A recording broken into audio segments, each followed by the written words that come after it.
حضرت سعید رحمت اللہ علیہ بڑے تابعین میں سے ہیں۔ ان کو حجاج بن یوسف نے گرفتار کروا لیا۔ اس کو آپ سے مخالفت تھی، اس لیے وہ چاہتا تھا کہ ان کو قتل کر دیا جائے۔ اس نے آپ کو اپنے سامنے بلایا اور پوچھا تمہارا نام کیا ہے؟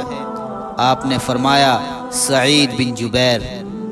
اس نے کہا مجھے تم شقی بن کثیر لگتے ہو۔ سعید کے بالمقابل شقی جس کا معنی ہے بدبخت، اور جبیر کہتے ہیں اصلاح کی ہوئی چیز کو، اور کثیر کسر سے ہے جس کے معنی ہے ٹوٹی ہوئی چیز۔ انہوں نے جواب دیا جس ماں نے میرا نام رکھا وہ مجھے تم سے بہتر جانتی تھی۔ حجاج بن یوسف نے کہا تو بھی بدبخت، تیری ماں بھی بدبخت۔ انہوں نے آگے سے جواب دیا غائب کا علم اللہ کے پاس ہے۔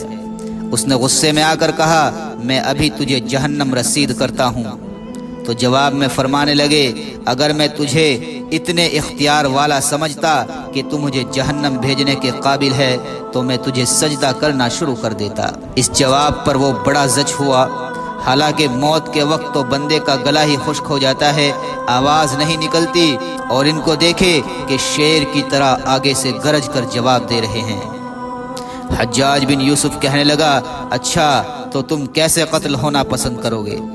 جواب میں فرمانے لگے جیسا آپ خود قتل ہونا پسند کرے میں بھی ویسے ہی پسند کروں گا۔ بڑا پریشان ہوا، کہنے لگا اچھا میں جلاد کو بلاتا ہوں۔ اس نے جلاد کو بلایا اور کہا کہ اس کو قتل کر دو۔ تو جیسے انہوں نے سنا تو وہ تیار ہونے لگے۔ حجاج بن یوسف نے پوچھا تمہاری کوئی آخری خواہش اور تمنا؟ فرمایا ہاں 2 رکعت نفل پڑھنا چاہتا ہوں۔ کہنے لگا ٹھیک ہے پڑھ لو۔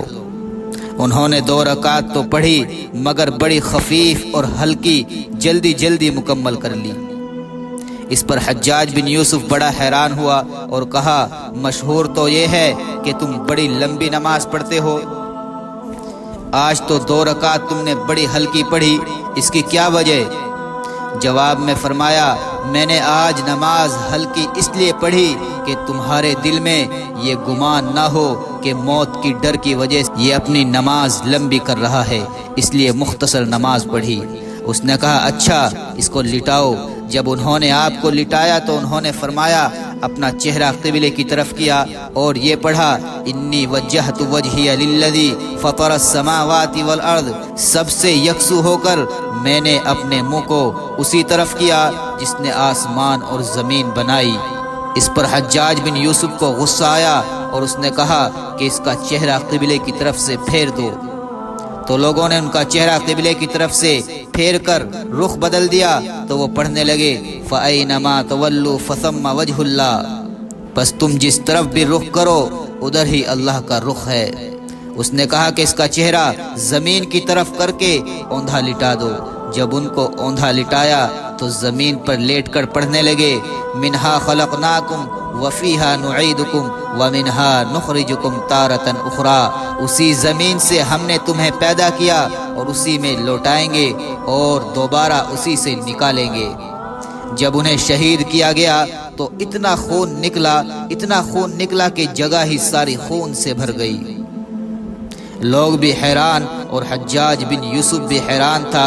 اس نے اطباء سے پوچھا کہ یہ کیا معاملہ ہے؟ بڑے لوگوں کو قتل کیا گیا مگر بس تھوڑا سا خون نکلتا تھا، لیکن آج تو اتنا خون نکلا کہ حیران ہے۔ اطباء نے جواب دیا کہ علم طب کی روح سے یہ محسوس ہوتا ہے کہ پہلے لوگوں کو جو قتل کیا جاتا تھا ان کے دل میں موت کا خوف سوار ہوتا تھا، اس خوف کی وجہ سے ان کا خون خشک ہو جاتا تھا تو قتل کرنے کے باوجود تھوڑا سا خون نکلتا تھا۔ اس بندے کو جو قتل کیا گیا تو لگتا ہے موت کا خوف تھا ہی نہیں، لہذا جتنا خون تھا اصل حالت میں باقی رہا اور ان کی شہادت کے بعد سارا خون جسم سے باہر نکلا۔ اس سے پتہ چلتا ہے کہ موت کا خوف ان کے دلوں میں تھا ہی نہیں۔ کیسے لوگ تھے، سبحان اللہ۔